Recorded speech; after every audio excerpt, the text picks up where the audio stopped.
아따 주인님들, 오늘도 잘 지내셨소? 춘심이가 또 재미나게 들려드릴 이야기가 있으니께 얼른 앉으시고 귀 쫑긋 세워두소. 옛날 옛적 한양에서도 떵떵거리기로 소문난 박찬판 댁의 연희라는 어여쁜 여종이 있었답니다. 이 연희라는 처자가 어떤 아이냐 허면 얼굴만 반반한 것이 아니라 마음씨는 비단결 같고 손재주는 또 어찌나 좋은지 집안의 온갖 굳은 일은 물론이고 바느질이며 음식 솜씨까지 따라올 자가 없었지요. 박찬판 본처 마님이 살아계실 적에는 이 연희를 친딸처럼 아끼고 총애했다고 합니다. 근디 말이요, 호사다 마라 했던가요? 인자하시던 본처 마님이 병으로 세상을 떠나고 박찬판이 젊고 교활한 여인을 새 부인으로 들이면서 연희의 팔자도 꼬이기 시작했습니다. 이 새 부인이라는 여자가 아주 질투심 많고 사치스러우며 제 뱃속만 채우려는 요물이었거든요. 그녀는 집안 어른들의 사랑을 독차지하고 손재주까지 뛰어난 연희를 눈엣가시처럼 여겼습니다. 전연만 없으면 이 집안의 모든 것이 내 차지가 될 텐데 하는 시커먼 마음을 품었던 계지요. 그러던 어느 날 기어이 일이 터지고 말았습니다. 새 부인이 자신의 아주 귀한 옥패물이 감쪽같이 사라졌다며 온 집안을 발칵 뒤집어 놓은 것입니다. 그리고는 모든 증거가 연희를 가리킨다며 눈물 콧물을 쏟아내며 박찬판에게 일러 바쳤지요. 대감, 틀림없이 저 연희라는 년의 짓입니다. 평소에도 제 물건을 탐내는 눈치더니 결국 이런 짓을 저질렀습니다. 전연을 당장 내치지 않으시면 제가 이 집에서 못 삽니다요. 물론 이것은 새빨간 거짓말이었습니다. 사실은 새 부인 자신이 그 폐물을 몰래 빼돌려 그것을 팔아 사치스러운 비단옷이나 놀이개를 살 속셈이었지요. 하지만 귀가 얇고 권위적인 박찬판은 젊은 아내의 그럴듯한 연기와 눈물에 홀라당 넘어가고 말았습니다. 그는 연희의 변명은 들어보려고도 하지 않고 불호령을 내렸지요. 내 인연, 감히 주인의 물건을 훔쳐? 내 너를 당장 관아에 넘겨 곤장을 쳐야 마땅하나. 그간의 정리를 생각하여 목숨만은 살려주겠다. 당장 이 집에서 썩 꺼지거라. 다시는 내 집 문턱을 넘을 생각도 말아라. 그날 밤은 마침 하늘에 구멍이라도 뚫린 듯 억수 같은 장대비가 쏟아지고 천둥 번개가 내리치는 험한 밤이었습니다. 박찬판은 그런 날씨에도 아랑곳하지 않고 연희를 맨몸으로 대문 밖으로 내쫓아 버렸습니다. 연희가 아무리 억울하다고 울며 매달려도 그는 매몰차게 대문을 굳게 닫아 버렸지요. 그렇게 연희는 하루아침에 도둑이라는 누명을 쓰고 칠흑 같은 어둠과 쏟아지는 빛 속에 외톨이로 버려지게 된 것입니다. 대문 밖으로 쫓겨난 연희는 망년자실 길바닥에 주저앉았습니다. 쏴아 하고 쏟아지는 장대비는 순식간에 그녀의 얇은 옷을 흠뻑 적셨고 차가운 빗물은 그녀의 뼛속까지 스며드는 듯 했습니다. 번쩍 하고 하늘이 찢어질 듯 번개가 칠 때마다 그녀의 창백한 얼굴 위로 굵은 눈물방울이 비와 함께 섞여 흘러내렸지요. 내가 대체 뭘 그리 잘못했다고. 하늘도 무심하시지. 서러움과 억울함에 목이 메어 소리내어 울 기운조차 없었습니다. 지난 세월이 주마등처럼 스쳐 지나갔습니다. 돌아가신 마님께서 연희야, 너는 내 친딸이나 다름없다며 따뜻하게 안아주시던 기억, 박찬판 대감께서 내 솜씨는 궁궐 나인보다 낫구나 하며 칭찬해 주시던 기억, 그 모든 것이 이제는 아득한 꿈처럼 느껴졌습니다. 새 부인의 모함에 빠져 하루아침에 도둑으로 몰리고 정든 집에서 짐승처럼 쫓겨난 이 현실을 도무지 믿을 수가 없었지요. 흑흑, 마님, 보고 싶습니다. 연희는 돌아가신 옛 마님을 부르며 한참 동안 빗속에서 흐느꼈습니다. 이제 어디로 가야 할까요? 갈 곳이라고는 아무 데도 없었습니다. 친척 하나 없는 외로운 신세에 도둑이라는 누명까지 썼으니 어느 누가 그녀를 받아주겠습니까? 이대로 빗속에서 밤을 지새우다가는 얼어 죽거나 몹쓸 병이라도 얻을 것이 뻔했습니다. 연희는 비틀거리는 몸을 억지로 일으켰습니다. 이대로 죽을 수는 없어. 어떻게든 살아남아서 내 억울함을 풀어야 해. 그녀는 정처 없이 발걸음을 옮기기 시작했습니다. 어디로 가야 할지, 무엇을 해야 할지 아무런 계획도 없었지만 그저 이 비라도 피할 곳을 찾아야 한다는 생각뿐이었습니다. 비바람은 더욱 거세졌고 칠흑 같은 어둠 속에서 그녀는 몇 번이고 흙탕물에 넘어지고 구르기를 반복했습니다. 온몸은 흠뻑 젖어 덜덜 떨렸고 마음은 갈기갈기 찢겨나가는 듯 했습니다. 그렇게 한참을 헤매던 그녀의 눈에 저만치 마을 외딴 곳, 언덕 위에 있는 다 쓰러져가는 낡은 사당 하나가 희미하게 들어왔습니다. 저기라면 잠시 비라도 피할 수 있겠구나. 연희는 마지막 남은 힘을 쥐어짜 그 사당을 향해 비틀거리며 걸어갔습니다. 그녀는 몰랐습니다. 그 낡은 사당에서의 하룻밤이 자신의 기구한 운명을 송두리째 바꿔놓을 기이한 만남으로 이어질 줄은 말이지요. 연희는 젖은 몸을 이끌고 겨우겨우 낡은 사당 안으로 들어섰습니다. 오랫동안 사람의 발길이 끊긴 곳인지 사당 안은 퀴퀴한 곰팡내와 함께 음습하고 서늘한 기운이 감돌았지요. 천장에서는 비가 새어 뚝뚝 떨어졌고 구석에는 거미줄이 잔뜩 쳐져 있었습니다. 하지만 밖에 거센 비바람을 피할 수 있는 것만으로도 그녀에게는 다행이었습니다. 연희는 차가운 마룻바닥에 쭈그리고 앉아 덜덜 떨리는 몸을 감쌌습니다. 서러움과 추위 그리고 두려움에 온몸이 녹초가 된 그녀는 자신도 모르게 꾸벅꾸벅 졸기 시작했지요. 얼마나 지났을까요? 연희는 어디선가 느껴지는 이상한 시선에 화들짝 놀라 잠에서 깨어났습니다. 사당 안은 여전히 어두컴컴했지만 그녀는 분명 무언가가 자신을 빤히 쳐다보고 있다는 느낌을 받았습니다. 누구지? 연희는 공포에 질려 주변을 둘러보았습니다. 그때 번쩍 하고 창밖에서 번개가 내리쳤고 그 순간적인 빛에 사당 안이 환하게 드러났습니다. 그리고 연희는 자신의 눈을 의심할 만큼 기이하고도 무서운 광경을 목격하고 말았지요. 바로 사당 중앙의 낡은 제단 아래 아주 커다란 두꺼비 한 마리가 떡하니 버티고 앉아 그 커다랗고 툭 튀어나온 눈으로 자신을 빤히 쳐다보고 있는 것이 아니겠소? 와! 연희는 저도 모르게 비명을 지르며 뒤로 나자빠졌습니다. 그런데 그 두꺼비, 크기 또한 보통 두꺼비의 서너 배는 좋게 되어 보였습니다. 무엇보다 기이한 것은 그 눈빛이었습니다. 짐승의 눈빛이 아니라 마치 사람처럼 온갖 희로애락을 다 겪은 듯한 깊고 슬픈 눈빛을 하고 있었지요. 연희는 두려움에 온몸이 굳어 옴짝달싹도 못하고 그 금두꺼비와 서로 마주 보기만 했습니다. 저것은 필시 이 사당을 지키는 요물일 것이다. 나를 해치려는 것이 틀림없어. 그녀는 이제 정말 죽었구나 하고 생각하며 눈을 질끈 감았습니다. 사당 안에는 빗소리와 함께 연희의 거친 숨소리, 그리고 금두꺼비가 내는 나지막한 끄응 하는 소리만이 가득했습니다. 그렇게 한참 동안 기이한 대치가 이어졌을 때 연희는 도저히 믿을 수 없는 일을 겪게 됩니다.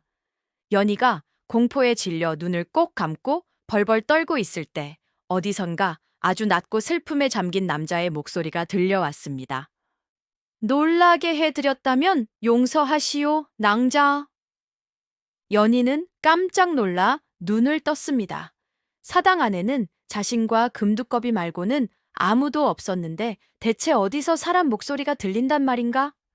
혹시 귀신이라도 나타난 건가 싶어 주변을 두리번거렸지만 보이는 것은 아무것도 없었지요. 바로 그때 그 목소리가 다시 들려왔습니다. 여기입니다, 낭자. 바로 당신 앞에 있는 저를 보시오. 연희는 설마 하는 마음에 제단 아래에 있는 금두꺼비를 보았습니다. 그러자 아이고 세상에.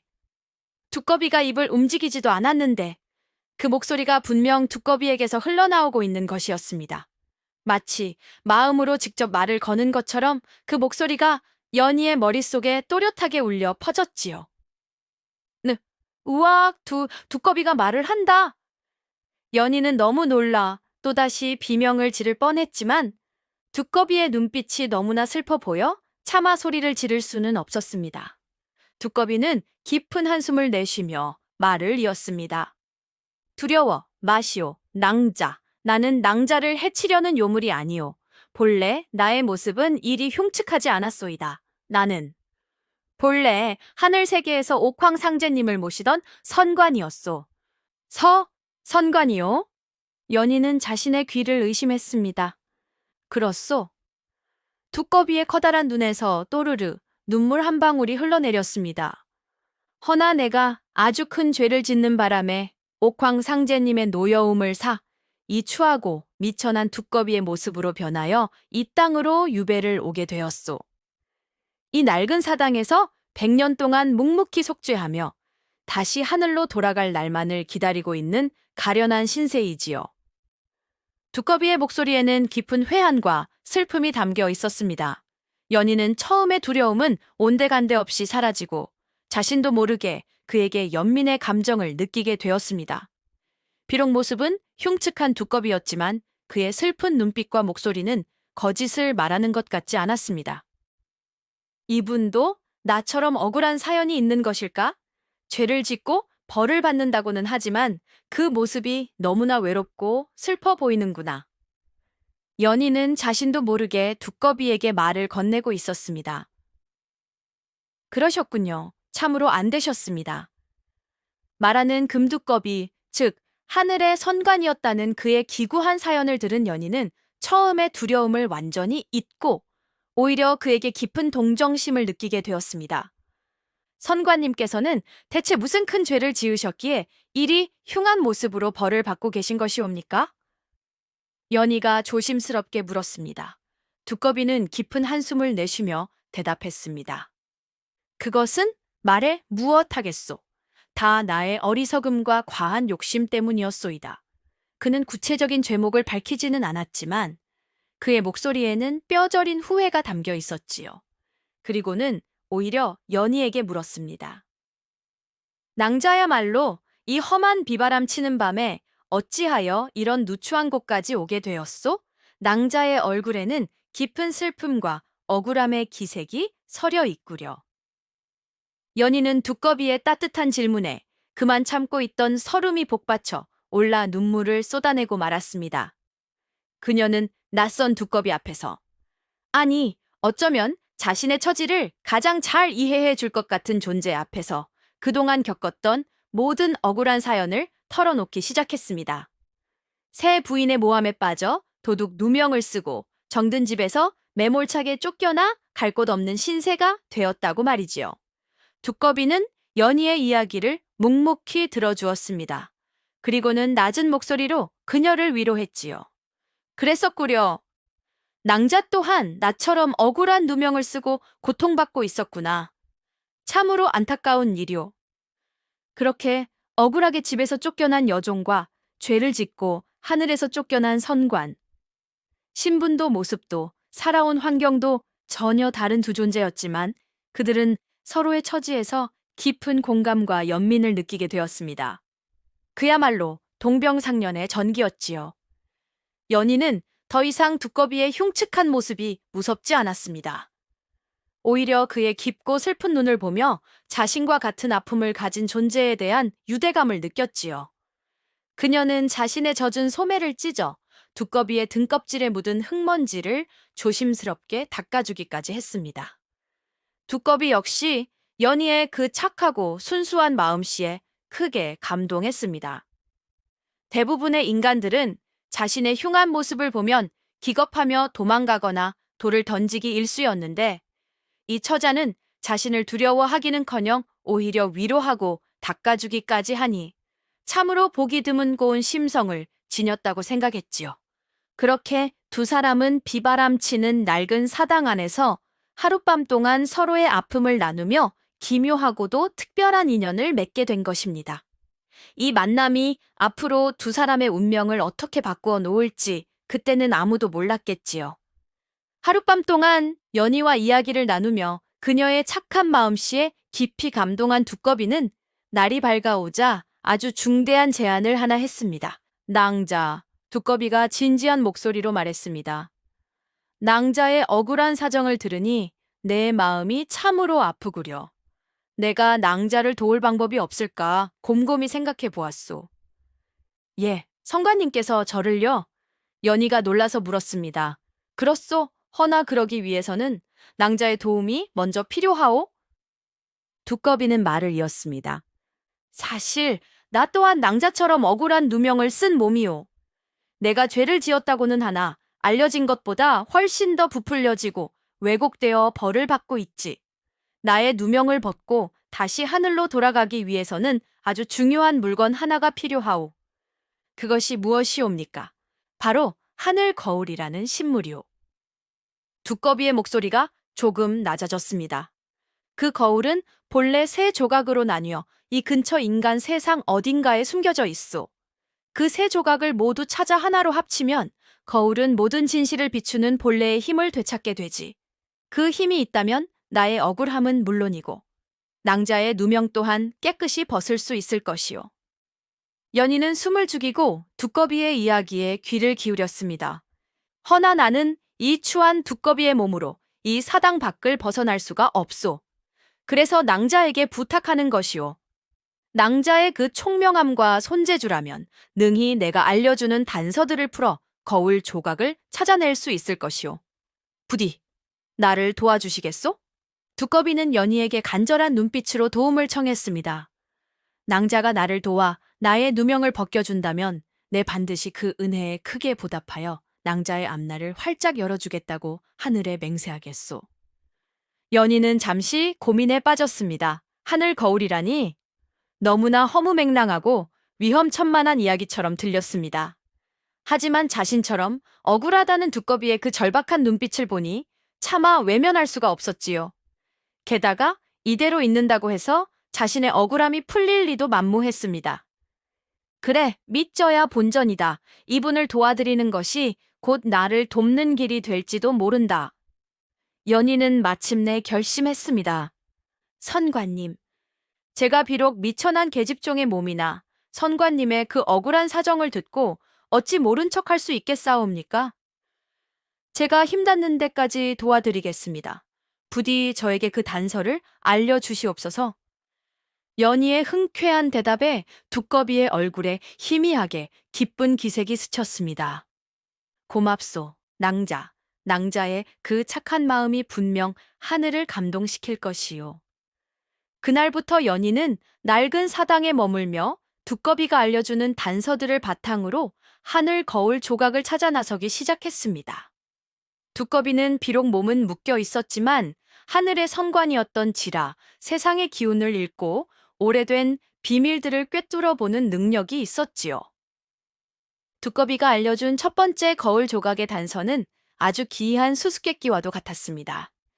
첫 번째 조각은 가장 시끄러운 곳에 가장 조용한 곳, 죽은 나무에서 피어나는 말의 꽃 속에 숨겨져 있느니라. 아이고, 이게 대체 무슨 소리람? 연희는 처음에는 그 뜻을 알 수 없어 며칠 밤낮을 고민했지요. 가장 시끄러운 곳이라면 필시 저작거리일 터. 그곳에 가장 조용한 곳은 어디일까? 그리고 죽은 나무에서 피어나는 말의 꽃이라니? 연희는 머리를 싸매고 고민하다가 문득 무릎을 탁 쳤습니다. 알았다. 가장 시끄러운 저작거리의 가장 조용한 곳은 바로 책을 파는 책방이었고 죽은 나무는 종이를 말하니 죽은 나무에서 피어나는 말의 꽃은 바로 책을 의미하는 것이었습니다. 연희는 당장 저작거리의 가장 큰 책방으로 달려갔습니다. 그리고는 두꺼비가 암시해준 아주 오래된 역사책 한 권을 찾아냈지요. 그녀는 책을 조심스럽게 넘기다가 책의 두꺼운 표지 안쪽에 무언가 단단한 것이 숨겨져 있는 것을 발견했습니다. 그녀의 손재주가 빛을 발하는 순간이었지요. 그녀는 조심스럽게 표지를 뜯어내었고 그 안에서 마침내 손바닥만 한 크기의 아주 오래된 청동 거울 조각 하나를 찾아낸 것입니다. 찾았다! 첫 번째 조각을 찾았어! 연희는 기쁨에 넘쳐 사당으로 달려와 두꺼비에게 거울 조각을 보여주었습니다. 두꺼비 역시 크게 기뻐하며 이제 두 번째 단서를 알려주었지요. 연희가 이렇게 두꺼비를 도와 하늘 거울 조각을 찾아다니는 동안 박찬판 댁에서는 또 다른 소동이 벌어지고 있었답니다. 바로 연희를 모함했던 그 교활한 새 부인 때문이었지요. 새 부인은 연희를 내쫓은 뒤 자신이 몰래 빼돌렸던 옥폐물을 팔아치워 비단 옷이나 값비싼 놀이개를 살 생각에 아주 신이 나 있었습니다. 그녀는 한양에서 가장 은밀하게 작물을 취급한다는 작물아비를 몰래 찾아갔습니다. 영감님, 아주 귀한 물건이 하나 있는데 값을 얼마나 쳐주시겠소?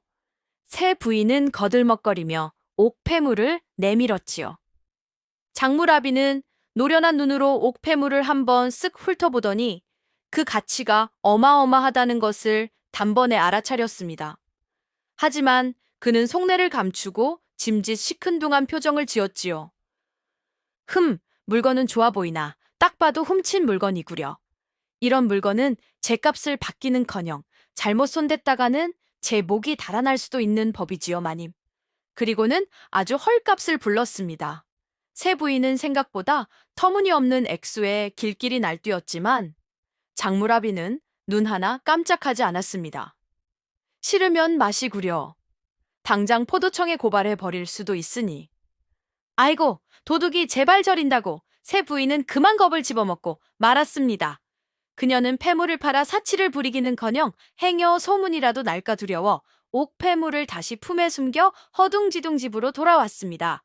이걸 대체 어찌 처리해야 한단 말인가? 가지고 있자니 짐이요. 버리자니 아깝구나. 그녀는 밤마다 전전긍긍하며 잠을 이루지 못했고 결국 깊은 밤 아무도 몰래 뒤뜰 낡은 감나무 아래에 옥폐물을 단단히 묻어두고는 나중에 잠잠해지면 꺼내리라 마음먹었답니다. 바로 이 어리석은 행동이 훗날 제 발목을 잡는 덫이 될 줄은 꿈에도 모르고 말이지요. 그런데 이 장무라비가 또 보통 내기가 아니었습니다. 그는 이것을 빌미로 새 부인을 협박하여 더 큰 이득을 챙길 궁리를 한 것이지요. 마님, 장무라비가 음흉한 미소를 지으며 말했습니다. 만약 이 일이 관에 알려지면 마님께서도 무사하지 못할 터이니 앞으로 마님께서 제 뒤를 좀 봐주셔야겠습니다. 제가 하는 일에 시비 거는 자들을 마님께서 좀 막아주시고 필요할 때마다 용돈도 좀 챙겨주셔야지요. 새 부인은 그만 장무라비에게 제대로 약점을 잡히고 만 것입니다. 그녀는 폐물을 팔아 사치를 부리려다 오히려 장무라비에게 돈을 뜯기고 온갖 뒤치다꺼리를 해줘야 하는 처지가 된 것이지요. 새 부인은 분하고 억울했지만 자신의 죄가 탄로 날까 두려워 장무라비의 요구를 들어줄 수밖에 없었습니다. 그녀는 밤마다 전전긍긍하며 잠을 이루지 못했고 얼굴은 날이 갈수록 수심으로 가득 차갔습니다. 연희가 첫 번째 거울 조각을 찾아오자 두꺼비는 크게 기뻐하며 그녀를 칭찬했습니다. 역시 내가 사람을 잘못 보지 않았구나, 낭자. 낭자의 지혜 덕분에 큰 고비를 하나 넘겼소. 그리고는 연희가 찾아온 청동 거울 조각을 물끄러미 들여다보더니 의미심장한 미소를 지으며 말했습니다. 낭자, 이 하늘 거울은 아직 온전한 힘을 되찾지는 못했지만 희미하게나마 주변의 진실을 비추는 힘을 가지고 있소. 이 힘을 잘 이용하면 낭자의 억울한 누명을 벗는데 큰 도움이 될 것이오. 정말이옵니까, 선관님? 연희가 눈을 반짝이며 물었습니다. 어떻게 하면 되옵니까? 이 거울 조각을 품에 지니고 낭자를 모함했던 그 새 부인을 찾아가 보시오.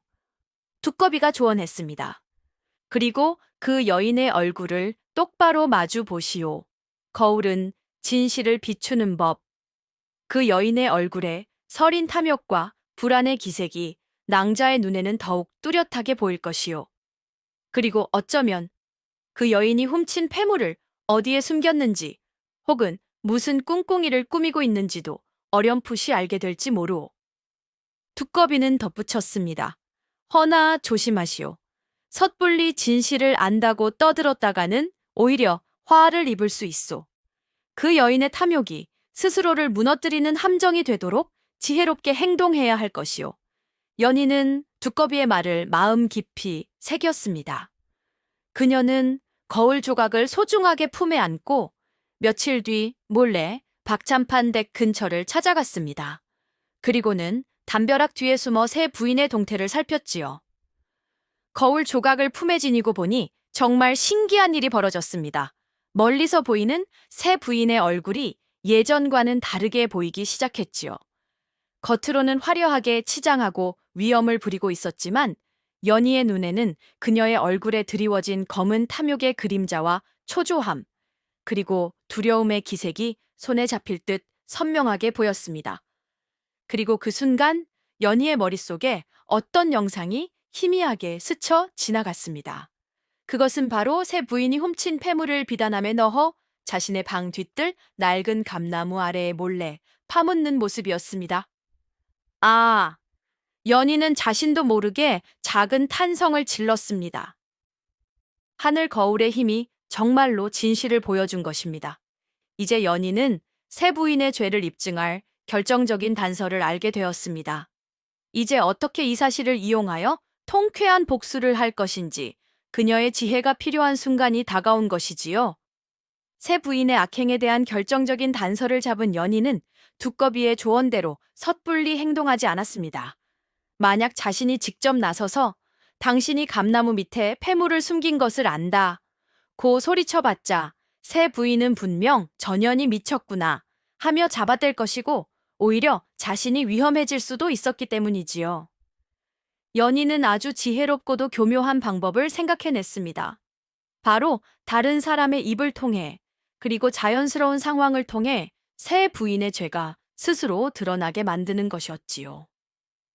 연희는 먼저 마을에서 가장 입이 가볍고 소문내기 좋아하는 아낙네 몇몇을 찾아갔습니다. 그리고는 아무것도 모르는 척 순진한 얼굴로 물었지요. 아주머니들, 혹시 이상한 소문 못 들으셨어요? 요즘 밤마다 박찬판 댁 뒤뜰 감나무 아래에서 푸른 도깨비불이 어른거린다는 소문이 있던데. 뭐시? 도깨비불이라고? 아낙네들의 귀가 번쩍 뜨였습니다. 연희는 짐진 목소리를 낮추며 속삭였습니다. 글쎄 말이에요. 어떤 사람은 그 도깨비불이 땅에 묻힌 억울한 원혼의 한이 맺힌 것이라고도 하고 또 어떤 사람은 그 땅 밑에 아주 귀한 보물이 묻혀 있다는 징조라고도 하더군요. 저는 무서워서 가보지도 못하겠어요. 연희는 그렇게 슬쩍 소문에 불씨만 던져놓고는 자리를 떴습니다. 그 뒤는 볼 것도 없었지요. 입 가벼운 아낙네들은 그날 저녁 동네방네 돌아다니며 그 소문을 부풀리고 퍼뜨리기 시작했습니다. 박찬판 댁 감나무 밑에 도깨비불이 나타난데 거기 보물이 묻혀 있다더라. 소문은 삽시간에 퍼져나갔고 마침내 새 부인의 귀에까지 들어가게 되었습니다. 새 부인은 그 소문을 듣고는 심장이 덜컥 내려앉았지요. 아니, 어찌 내 비밀 장소를, 설마 정말 귀신이라도 곡할 노릇인가? 그녀는 불안감에 휩싸였습니다. 연희는 거기서 그치지 않았습니다. 그녀는 이번에는 박찬판 댁의 늙은 머슴에게 몰래 접근하여 익명으로 쓴 투서 한 장을 건네주었습니다. 그 투서에는 이렇게 적혀 있었지요. 댁의 마님께서 잃어버리셨다는 폐물은 멀리 있지 않소. 뒤뜰 낡은 감나무 아래를 파보시오. 그리고 그 폐물을 가져간 자는 바로 투서는 거기서 교묘하게 끊겨 있었습니다. 이 모든 것이 연희가 꾸민 일이었습니다. 그녀는 직접 나서지 않고 소문과 익명의 투서를 이용하여 사람들의 의심과 호기심을 증폭시키고 새 부인을 심리적으로 압박하여 스스로 무너지게 만들려 했던 것이지요. 연희가 뿌려놓은 소문과 익명의 투서는 그야말로 큰 파장을 일으켰습니다. 온 마을이 박찬판 댁 감나무 밑에 묻혀 있다는 보물 이야기로 술렁였고 박찬판 역시 그 소문을 듣고는 고개를 갸웃거리기 시작했지요. 가장 초조해진 사람은 바로 새 부인이었습니다. 그녀는 사람들이 정말로 감나무 밑을 파헤치기라도 할까봐 안절부절 못했습니다. 이대로 가다가는 내 모든 죄가 탄로나고 말 거야. 그 전에 빨리 폐물을 다른 곳으로 옮겨야 해. 마침내 새 부인은 깊은 밤 아무도 몰래 뒤뜰로 나가 감나무 아래를 파헤치기 시작했습니다. 그녀가 흙 속에 파묻어 두었던 비단함을 꺼내드는 바로 그 순간, 어디선가 도둑이야 하는 고함 소리와 함께 횃불을 든 박찬판과 하인들이 들이닥쳤습니다. 사실 이 모든 것은 연희의 마지막 계략이었습니다. 연희는 익명의 투서를 머슴에게만 준 것이 아니라 박찬판에게도 몰래 전달했던 것이지요. 그리고 오늘 밤 새 부인이 분명 폐물을 옮기려 할 것이니 뒤뜰을 지켜보시라고 귀띔까지 해두었던 것입니다. 당신들이 어찌? 새 부인은 자신의 범행 현장을 덮친 남편과 하인들을 보고는 얼굴이 새하얗게 질렸습니다. 그녀의 손에는 연희가 훔쳤다고 주장했던 바로 그 옥폐물이 담긴 비단함이 들려 있었지요. 빼도 박도 못하는 명백한 증거였습니다. 이럴 수가. 내년이 감히 나를 속이고 이 집안을 기만했단 말이냐? 박찬판은 모든 진실을 깨닫고는 분노에 치를 떨었습니다. 그는 자신이 어리고 교활한 아내에게 속아 충직하고 착한 여종 연희를 억울하게 내쫓았다는 사실에 깊은 후회와 자책감에 휩싸였지요. 결국 새 부인의 모든 악행은 만천에 드러나고 말았습니다. 그녀가 연희에게 누명을 씌운 것, 폐물을 훔쳐 숨겨둔 것, 그리고 그동안 장무라비와 결탁하여 저질러온 온갖 비리까지 모두 밝혀졌지요. 박찬판은 가문의 명예를 더럽힌 새 부인을 그 자리에서 내쫓아 버렸고 그녀는 모든 것을 잃고 길바닥에 낳는 비참한 신세가 되었다고 합니다. 모든 진실이 밝혀진 후 박찬판은 자신의 어리석음을 뼈저리게 뉘우쳤습니다. 그는 당장 사람을 풀어 쫓겨난 연희의 행방을 수소문했지요. 그리고 며칠 뒤 마을 외딴 사당에 머물고 있다는 소식을 듣고는 한 걸음에 달려갔습니다. 박찬판은 낡은 사당 앞에서 초라하지만 단정한 모습으로 앉아있는 연희를 보자 그만 와락 눈물을 쏟으며 그녀 앞에 무릎을 꿇었습니다. 아이고, 양반 대감이 여종 앞에서 무릎을 꿇다니 정말 보기 드문 광경이지요? 연희야, 이 못난 내가 너에게 죽을 죄를 지었다. 내가 어리석어 간악한 계집의 말만 믿고 너의 그 깊은 충심을 몰라봤구나. 부디 이 미련한 늙은이를 용서해다오. 박찬판은 진심으로 자신의 잘못을 뉘우치며 눈물로 용서를 구했습니다. 연희는 그런 박찬판의 모습을 보고는 마음이 짠해졌지요. 그녀는 이미 그를 용서하고 있었습니다. 대감마님, 어서 일어나십시오. 지난 일은 모두 잊었습니다. 대감님께서도 새 부인에게 속으신 것이니 너무 자책하지 마십시오. 연희는 박찬판을 부축하여 일으켜 세웠습니다. 박찬판은 연희의 너그러운 마음에 더욱 감격하여 말했습니다. 아니다. 네가 나를 용서한다 해도 내 죄가 사라지는 것은 아니다. 부디 이 집으로 다시 돌아와 다오. 그리고 예전처럼 이 집안을 돌봐주길 바란다. 아니, 이제는 종이 아니라 내 수양딸이 되어 이 집의 주인이 되어 주었으면 한다.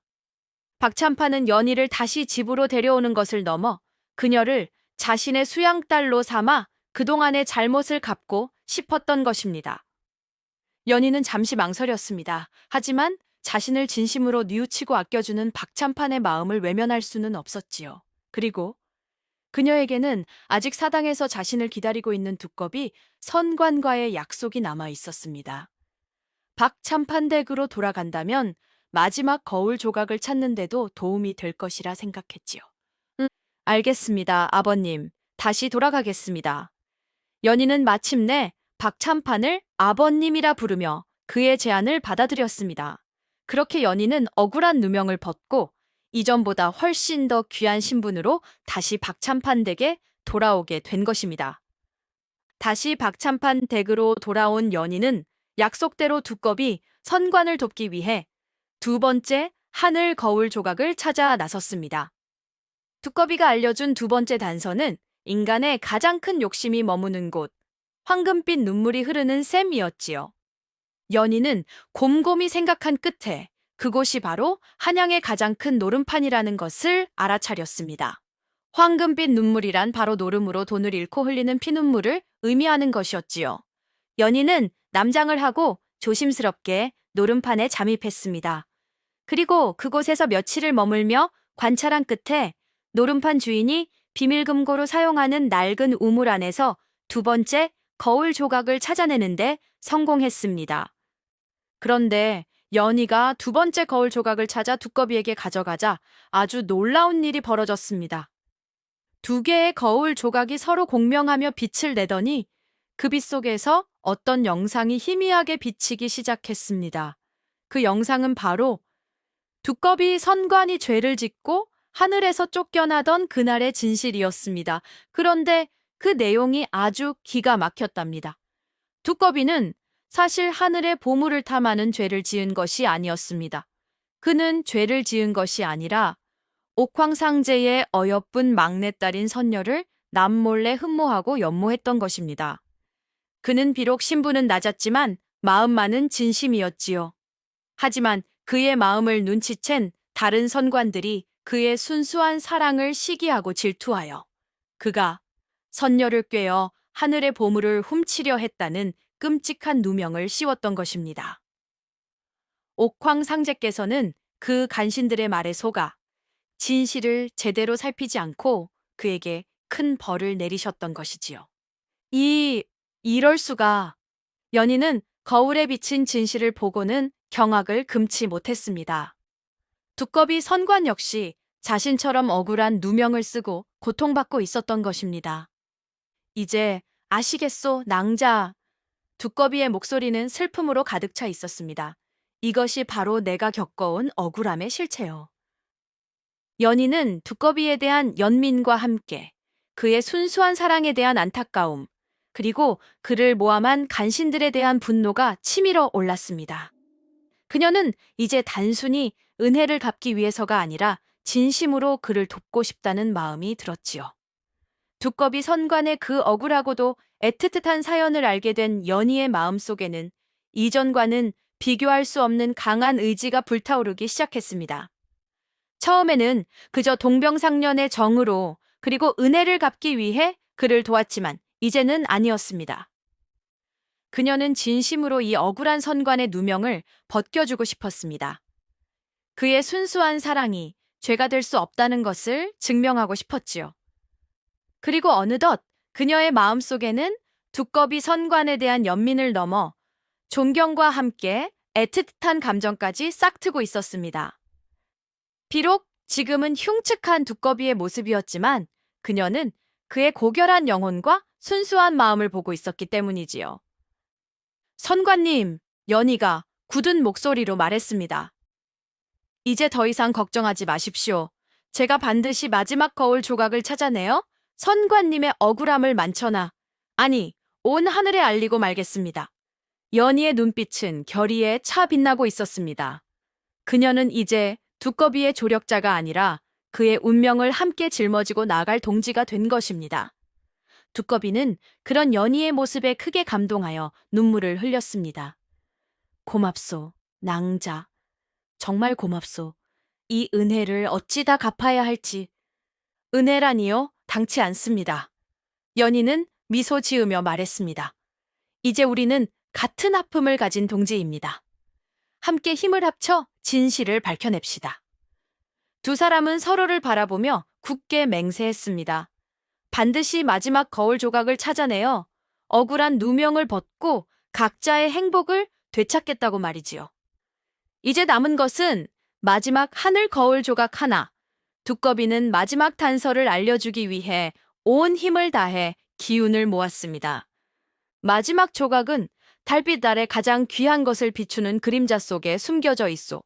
그리고 그 그림자는 아주 가까운 곳에 있소이다. 낭자? 두꺼비는 그 말을 남기고는 기력이 다한 듯 깊은 잠에 빠졌습니다. 달빛 아래 가장 귀한 것을 비추는 그림자라 가까운 곳에. 연희는 그 수수께끼를 풀기 위해 며칠 밤낮을 고민했습니다. 그러던 어느 날 밤 그녀는 수양아버지인 박찬판의 서재를 정리하다가 벽에 걸린 아주 오래된 족자 하나를 보게 되었습니다. 그 족자에는 월하미인도라는 그림이 그려져 있었는데 달빛 아래 한 아름다운 여인이 낡은 청동 거울을 보고 있는 모습이었지요. 연희는 그림을 유심히 보다가 깜짝 놀랐습니다. 그림 속 여인이 들고 있는 그 낡은 거울이 바로 자신이 찾아낸 하늘 거울 조각들과 너무나 흡사하게 생겼기 때문입니다.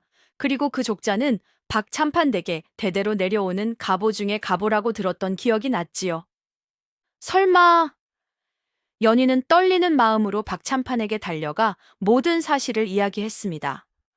두꺼비 선관의 사연, 하늘 거울 조각, 그리고 이 그림에 대한 자신의 추측까지.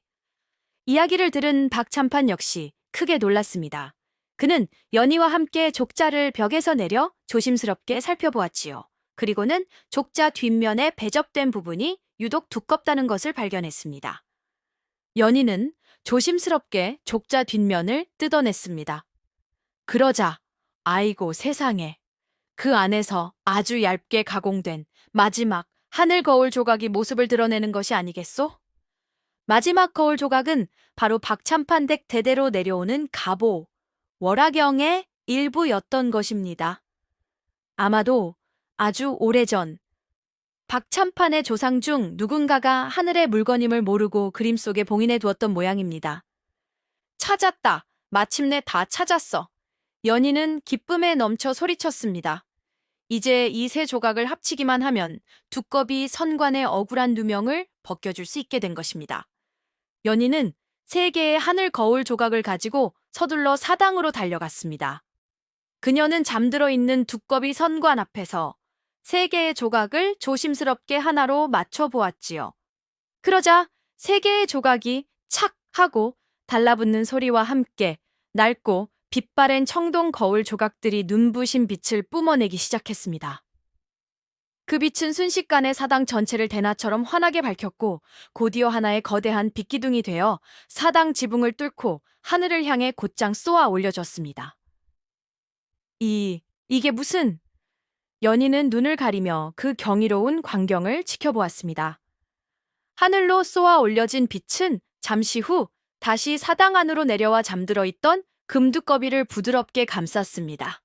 빛에 휩싸인 두꺼비의 몸이 서서히 변하기 시작했지요.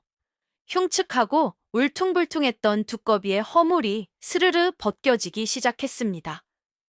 그리고 그 허물 속에서 아주 잘생기고 위험 있는 모습을 한 젊은 선관이 서서히 모습을 드러내는 것이 아니겠소? 그는 하늘의 비단으로 만든 듯한 흰 도포를 입고 있었고 머리에는 옥관을 쓰고 있었으며 그 얼굴은 맑고 총명하게 빛나고 있었습니다. 길고 길었던 100년의 유배 생활과 억울한 누명을 벗고 마침내 본래의 모습을 되찾은 것입니다. 연희 낭자. 선관은 자신을 구해준 연희를 바라보며 아주 따뜻하고 감격스러운 미소를 지었습니다. 낭자 덕분에 내가 다시 이 모습을 찾게 되었소. 이 은혜를 어찌 다 갚아야 할지. 연희 역시 늠름하고 멋진 선관의 모습을 보고는 자신도 모르게 얼굴을 붉히며 기뻐했습니다. 아닙니다, 선관님. 저 또한 선관님 덕분에 누명을 벗고 새 삶을 얻었는걸요. 두 사람은 서로를 마주보며 환하게 웃었습니다. 그 순간만큼은 세상의 모든 근심 걱정이 사라진 듯 오직 기쁨과 감사만이 가득했지요. 두꺼비 선관이 본래의 모습을 되찾고 연희와 함께 기쁨을 나누고 있을 때 갑자기 사당 밖 하늘에서 오색 찬란한 구름이 피어오르더니 그 구름을 타고 하늘의 사자들이 내려왔습니다. 그들은 옥황상제의 명을 받고 누명을 벗은 선관을 다시 하늘로 모셔가기 위해 온 것이었지요. 선관이시여, 이제 그만 죄를 푸시고 하늘로 돌아가실 시간입니다. 옥황상제께서 기다리고 계십니다. 선관은 이제 하늘로 돌아가야 할 시간이 되었음을 알았습니다. 그는 자신을 구해준 연희를 애틋한 눈빛으로 바라보았지요. 짧은 시간이었지만 두 사람 사이에는 이미 깊은 정이 들어 있었습니다. 연희 낭자. 선관이 연희의 손을 잡으며 말했습니다. 나는 이제 하늘로 돌아가야 하오. 낭자에게 받은 이 큰 은혜는 평생 잊지 않겠소. 연희는 아쉬운 마음에 눈물을 글썽겼습니다. 부디 몸, 건강히 잘 돌아가십시오, 선관님. 낭자, 선관은 아주 진지한 목소리로 마지막 약속을 했습니다. 내 하늘로 돌아가 나의 모든 것을 되찾은 뒤 반드시 다시 낭자를 찾아와 이 은혜에 보답하겠소. 그러니 부디 나를 잊지 말고 기다려 주시오. 그 말을 남기고 선관은 하늘의 사자들과 함께 오색구름을 타고 하늘로 올라갔습니다. 연희는 선관의 모습이 점처럼 작아져 보이지 않을 때까지 한참 동안이나 하늘을 바라보며 그의 마지막 약속을 되새겼지요. 반드시 다시 돌아오시겠다고. 그녀의 마음속에는 아쉬움과 함께 아주 작은 기대의 불씨가 피어오르고 있었습니다. 선관이 하늘로 돌아가고 몇 해의 세월이 강물처럼 흘러갔습니다. 연희는 박찬판의 수양딸 박연희로서 새로운 삶을 살았지요. 그녀의 지혜와 온화한 성품은 널리 알려져 한양의 내로라 하는 가문에서 앞다투어 며느리로 삼고 싶어 했습니다. 박찬판 또한 연희가 좋은 짝을 만나 평생 행복하게 살기를 바랐지만 연희는 어쩐지 혼사의 마음을 두지 않았습니다. 그녀의 마음 한편에는 늘 비오는 밤 사당에서 만났던 기이하고도 슬픈 인연, 두꺼비 서방이 아련한 그리움으로 남아있었기 때문입니다. 그녀는 그가 자신을 찾아오리라 기대하지 않았습니다. 그의 마음이 하늘의 선녀를 향해 있다는 것을 누구보다 잘 알았기에 그저 그의 억울함이 풀리고 본래의 행복을 되찾았기를 멀리서나마 진심으로 기도할 뿐이었습니다. 그분은 지금쯤 하늘에서 그토록 그리던 선녀님과 재회하여 행복하시겠지. 그걸로 되었다. 그걸로 충분하다. 연희는 밤하늘의 별을 보며 종종 그리움을 달래곤 했습니다. 그에게 자신은 스쳐 지나간 땅의 인연일 뿐이라 여기면서도 함께 억울함을 나누었던 그 하룻밤의 동지애와 서로의 눈빛에서 읽었던 깊은 연민은 쉬이 잊히지 않았습니다. 그러던 어느 가을날 대궐에서 큰 경사가 났다는 소식이 들려왔습니다. 3년 만에 열린 과거 시험에서 그 누구도 예상치 못한 인물이 장원급제의 연계를 안았다는 것이었지요. 그의 이름은 이준, 아는 이 하나 없는 외로운 선비였으나 그의 학문적 깊이와 세상을 보는 통찰력은 시험관들 모두를 탄복시켰다고 합니다. 임금께서도 그의 비범함을 높이사 파격적으로 높은 벼슬을 내렸고 순식간에 그는 한양 최고의 신랑감으로 떠올랐습니다.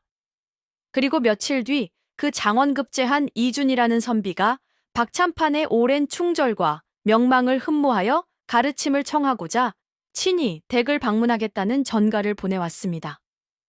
온 집안이 귀한 손님을 맞을 준비로 분주했고 연희 또한 수양딸로서 손님 맞이를 위해 단정히 몸단장을 하고 대청마루에 나섰습니다.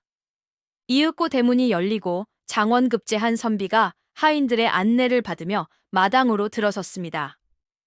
그가 고개를 들어 대청을 바라보는 순간 연희는 숨을 쉴 수가 없었습니다.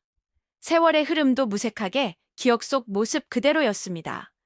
늠름하고 위험 있는 모습, 맑고 깊이를 알 수 없는 눈빛, 굳게 담은 입술에 서린 고뇌의 흔적까지 바로 몇 년 전 하늘로 돌아갔던 두꺼비 서방이었습니다. 하지만 그의 표정은 기쁨이나 반가움과는 거리가 멀었습니다. 마치 천근만근에 무게를 짊어진 듯 깊고 슬픈 눈으로 오직 연희만을 바라보고 있었지요. 두 사람의 시선이 허공에서 마주쳤습니다. 연희는 심장이 쿵하고 내려앉는 것을 느꼈습니다. 그는 왜 돌아온 것일까? 하늘의 연인을 두고 어찌하여 다시 이 땅을 찾은 것일까? 연희의 마음속에 반가움보다 더 큰 의문과 불안감이 파도처럼 밀려왔습니다. 박찬판과의 인사가 끝난 뒤 이준은 잠시 연희와 따로 이야기를 나눌 수 있기를 청했습니다. 박찬판은 두 사람 사이에 흐르는 기묘한 기류를 눈치채고 조용히 자리를 비켜주었지요. 두 사람은 달빛이 막 스며들기 시작한 후원의 정자로 말없이 걸음을 옮겼습니다. 차가운 가을 공기 속에서 먼저 침묵을 깬 것은 이준이었습니다. 연희 낭자, 그간 평안하셨소? 그의 목소리는 잘 벼린 칼날처럼 날카로우면서도 깊은 슬픔에 젖어 있었습니다. 연희는 차마 고개를 들지 못하고 작게 고개를 끄덕였습니다. 이주는 깊은 한숨을 내쉬더니 하늘을 올려다보며 자신의 이야기를 시작했습니다. 나는 낭자의 도움으로 하늘에 돌아가 마침내 모든 누명을 벗었소. 옥황상제께서는 나의 진심을 알아주셨고 내가 그토록 연모하던 선녀를 만날 기회 또한 허락하셨지. 그의 말에 연희의 심장이 차갑게 식어내리는 듯 했습니다. 역시 그러셨구나. 나는 수백 년간 꿈에 그리던 그녀와 마주했소. 그녀는 여전히 하늘의 별처럼 찬란하고 아름다웠지. 하지만 이상한 일이었소. 그녀의 얼굴을 마주하고 있는데도 내 마음은 기쁨으로 채워지지 않았소. 오히려 텅 비어가는 느낌이었지. 내 머릿속을 가득 채운 것은 그녀의 눈부신 모습이 아니라 비바람치던 낡은 사당, 흠뻑 젖은 채 두려움에 떨면서도 내 흉측한 등껍질을 닦아주던 낭자의 작은 손길, 그리고 우리의 억울함을 풀자며 빛나던 낭자의 그 굳센 눈빛이었소. 이주는 천천히 고개를 돌려 연희를 바라보았습니다. 그의 눈에는 눈물이 가득 고여 있었습니다. 나는 그때 깨달았소. 내가 수백 년간 품어온 사랑은 닿을 수 없는 것을 향한 어리석은 동경, 허상에 불과했다는 것을. 진정한 사랑이란 이룰 수 없는 꿈을 꾸는 것이 아니라 나의 가장 추하고 고통스러운 모습을 온전히 받아주고 함께 눈물 흘리며 서로의 상처를 보듬어주는 것이라는 것을 말이요. 낭자는 나에게 그것을 가르쳐 주었소. 낭자와 함께 했던 그 짧은 시간이야말로 나의 기나긴 생애에서 유일하게 살아있음을 느끼게 해준 순간이었소. 연희는 흐르는 눈물을 주체할 수 없었습니다. 그가 자신을 그저 은인으로만 여길 것이라 생각했는데 자신의 존재가 그의 내면을 이토록 뒤흔들어 놓았을 줄은 상상도 하지 못했던 것입니다. 이주는 연희의 앞으로 다가와 그녀의 앞에 조용히 한쪽 무릎을 꿇었습니다. 그것은 과거에 보았던 한없이 위험 있던 선관의 모습이 아니었습니다. 한 여인에게 자신의 모든 것을 내어놓는 한 남자의 진실된 모습이었습니다. 연희 낭자, 나는 하늘에서의 영원한 삶과 나의 모든 지위를 버렸소. 그리고 오직 낭자 한 사람을 위해 유한한 삶을 사는 인간이 되어 이 땅으로 다시 내려왔소. 이것은 은혜를 갚기 위함이 아니오. 나의 남은 생이, 아니 나의 영혼이 온전히 낭자를 원하기 때문이오. 부디 나의 아내가 되어 주시겠소. 나의 유일하고 진실한 사랑이 되어 이 한평생을 나와 함께 걸어주시겠소. 연희는 흐르는 눈물 속에서 세상에서 가장 행복한 미소를 지으며 고개를 끄덕였습니다. 비천한 여종의 몸으로 태어나 도둑 누명을 쓰고 쫓겨났던 그녀의 삶이 하늘의 존재마저 감화시키는 고귀한 사랑으로 피어나는 순간이었습니다. 두 사람의 혼례는 박찬판의 전폭적인 지지 아래 성대하게 치러졌습니다. 장래가 촉망되는 장원급제자와 박찬판 댁 수양딸의 혼인이라는 사실만으로도 큰 화제였지만 그 이면에 숨겨진 두 사람의 기이하고도 아름다운 사랑 이야기는 아는 이들의 입을 통해 전설처럼 퍼져나갔습니다. 두 사람의 혼례식 날 아주 신비로운 일이 일어났습니다. 맑고 푸른 하늘에서 바람 한 점 없었는데 어디선가 눈처럼 희고 향기로운 복사꽃 잎 하나가 하늘하늘 내려와 막 절을 올리려던 연희의 족두리 위에 사뿐히 내려앉는 것이 아니겠소? 사람들은 그저 상서로운 길조라며 기뻐했지만 이준과 연희는 알고 있었습니다. 그것은 하늘이 어쩌면 그들이 두고 온 또 다른 인연이 두 사람의 새로운 시작을 원망 없이 축복하며 보내는 마지막 인사라는 것을. 이준의 선택이 틀리지 않았음을 두 세계가 모두 인정하고 축복해주는 감동적인 순간이었습니다.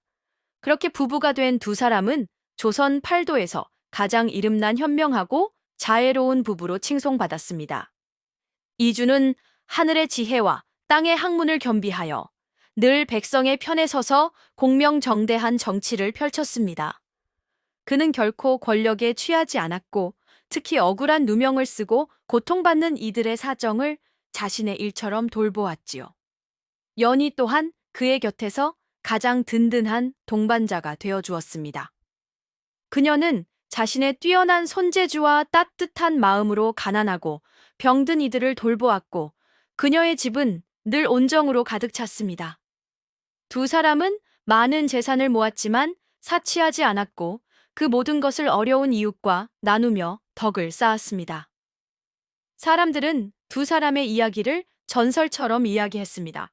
비 오는 밤 버려진 여종이 신령한 금두꺼비를 만나 복을 받았다는 이야기는 사람들에게 겉모습이 아닌 진실한 마음의 중요성을 일깨워 주었고, 진정한 사랑이란 화려한 조건이 아닌 고난 속에서 서로를 알아보는 깊은 이해와 헌신에서 피어난다는 희망의 메시지를 전해 주었지요.